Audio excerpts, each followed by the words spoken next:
Siaga Perang Dunia Ketiga di tahun 2025, ketegangan geopolitik, ramalan ahli, dan potensi konflik global. Potensi konflik global kembali menjadi perhatian utama dunia. Para ahli dan pengamat politik internasional memperingatkan bahwa tahun 2025 dapat menjadi titik kritis dalam sejarah. Dengan kemungkinan terjadinya Perang Dunia Ketiga PD3, faktor-faktor seperti ambisi Presiden Rusia Vladimir Putin, ketegangan antara Rusia dan NATO, serta kebijakan geopolitik Amerika Serikat menjadi pendorong utama ketidakstabilan global ini. Menurut Profesor Anthony Glaze dari Universitas Buckingham, ambisi Putin untuk memperluas pengaruh Rusia menjadi ancaman nyata bagi tatanan dunia. Glaze menyoroti bahwa Putin memiliki rencana strategis jangka panjang untuk melemahkan negara-negara NATO pasca 1997 September di Polandia, Finlandia, dan negara-negara Baltik. Jika kita tidak bertindak tegas, Putin akan terus melemahkan Ukraina dan akhirnya memperluas jangkauannya ke seluruh Eropa, ujar Glaze dalam wawancaranya dengan Economic Times. Sementara itu, Profesor John Strawson dari University of East London menambahkan bahwa penurunan kerjasama internasional dan meningkatnya persaingan kekuatan besar menjadi tantangan terbesar sejak Perang Dunia II. Tahun 2025 mungkin menandai dimulainya era baru konflik global, kata Strawson.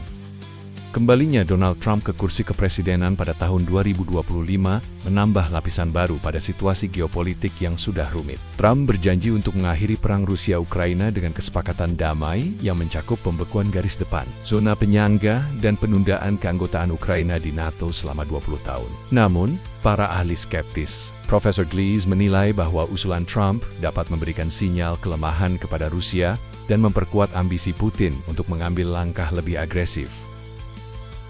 Ketegangan antara Rusia dan NATO terus meningkat, terutama setelah NATO memperluas pengaruhnya ke negara-negara Eropa Timur. Rusia telah mengeluarkan ancaman terhadap negara-negara NATO, termasuk ancaman penggunaan senjata nuklir. Menurut Sergei Lavrov, Menteri Luar Negeri Rusia, perdamaian hanya dapat dicapai melalui perjanjian yang mengatasi akar penyebab konflik, termasuk status wilayah yang kini berada di bawah kendali Rusia. Sementara itu, tindakan provokatif Rusia seperti pelanggaran zona identifikasi pertahanan udara ADIZ Alaska oleh pesawat-pesawat militer, mereka menunjukkan bahwa ancaman ini tidak hanya terbatas pada Eropa, tetapi juga mencakup wilayah lain, termasuk Amerika Utara.